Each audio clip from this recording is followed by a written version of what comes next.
We begin tonight with a special report. You can see them almost anywhere. Advertisements of people offering their services to set up your electricity at your business or repair your air conditioning system. But without a properly licensed contractor, your home or business could be in harm's way. That's why the state says you need to choose wisely. In June, the Texas Department of Licensing and Regulation searched Craigslist advertisements and local ads and then reached out to repairmen. Various handymen showed up under the impression that they were placing a bid to do work for a new furniture warehouse. However, many of them were unlicensed. CBS 7's Lauren Landman was there with hidden cameras to catch it all. Lauren? In an area where construction seems to be happening on almost every main road, you're bound to come across a couple of guys working illegally. 2 weeks ago, it was at this building where more than a dozen handymen came claiming to be properly licensed to fix up the soon-to-be warehouse. In the 2 days of the sting, more than 20 investigations were opened. We were here with cameras rolling outside and inside. This is what we caught on camera. One by one, local handymen looking for work made their way unsuspecting to a sting building near downtown Odessa. Posing as new business owners, investigators stood behind a story that this building would soon be the city's newest furniture warehouse. But before they can open shop, they need a few things fixed. So we were thinking of maybe 3 lights. So the crew searched through hundreds of ads and asked those advertising to come make bids at this warehouse. All right, thank you. CBS 7 was allowed in with hidden cameras.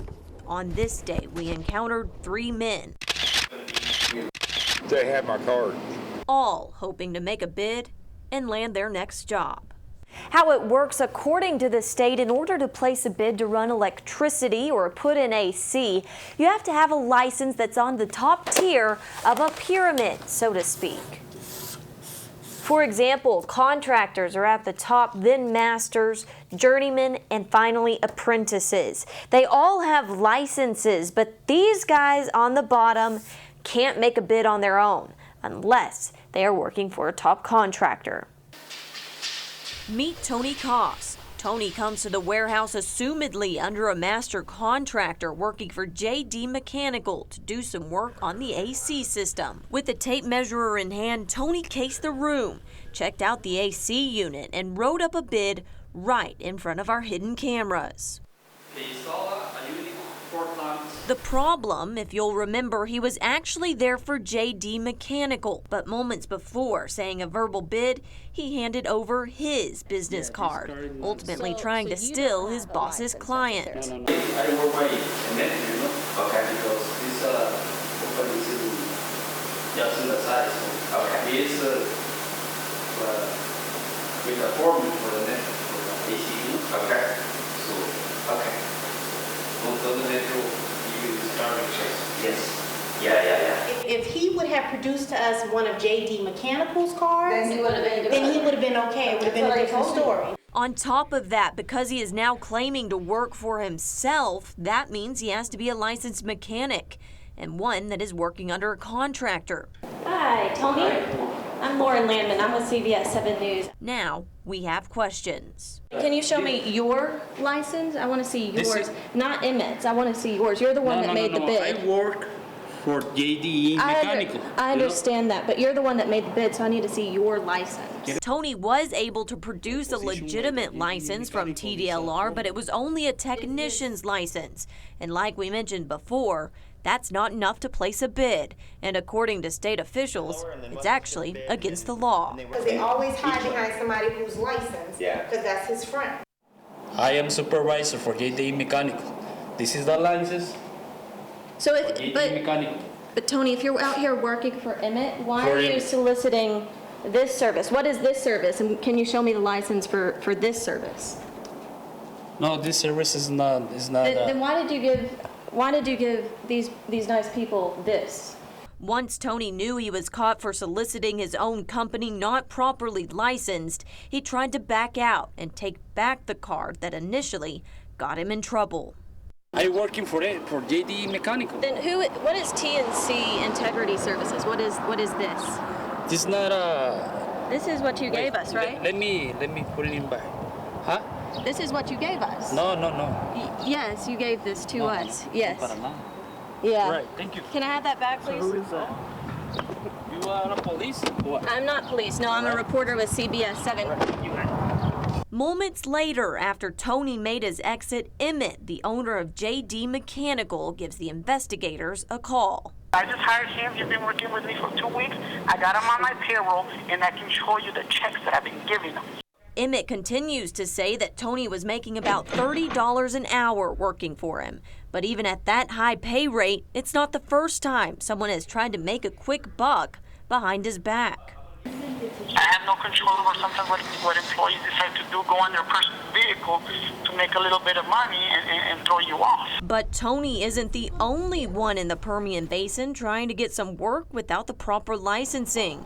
Hi, Joe. Joe Mata claims he's been in the business for 15 years, a line he gives to all of his customers. That means he should be qualified to do the job, right? Wrong.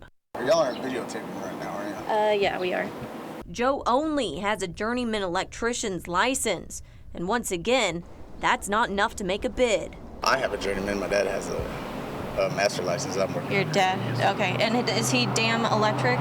Yes, I started it. He's working under me. I mean, I'm working under him. I started it all, but I'm using his license number to run the company.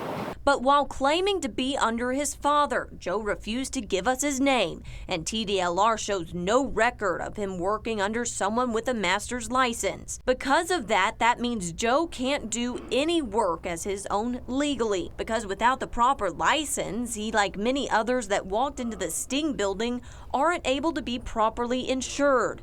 Without the proper insurance, if something was to happen like a fire or some other type of disaster, it falls on the home or business owner. And for Joe, he's been putting dozens at risk for years. Is this your first bid to come out and make, or have you done bids before? I've always done the bids. But the other red flag for Joe was that nothing of his was properly labeled. He showed up in his personal vehicle for business without a TDLR license number displayed anywhere. In fact, it was a common error for all of the handymen we came across. None had the correct signage, and this electrician even pulled up to make a bid in his RV and handed over a business card with only the bare minimum for contact information. Also against the laws of Texas. Your business card, though, doesn't show a license number or really get into what homeowners need to know out here. What do you want me to say? It's not necessarily what these handymen should say, but rather what they should do to keep their community and clients safe, like displaying proper signage, presenting a legitimate license, and keeping up to date with the latest rules and regulations, so that when they come out to make a bid, Oh, that's just like a little setup? they won't be the subject of the state's next sting operation. TDLR has opened a case on all of these men you just saw, and an investigation is pending. As of today, there is no official violation notice sent out. Tune in tomorrow as we continue with our series and find out how you can keep your home or business safe when hiring a contractor. For now, reporting live in Odessa, I'm Lauren Landman, CBS 7 News. Lauren, thanks very much.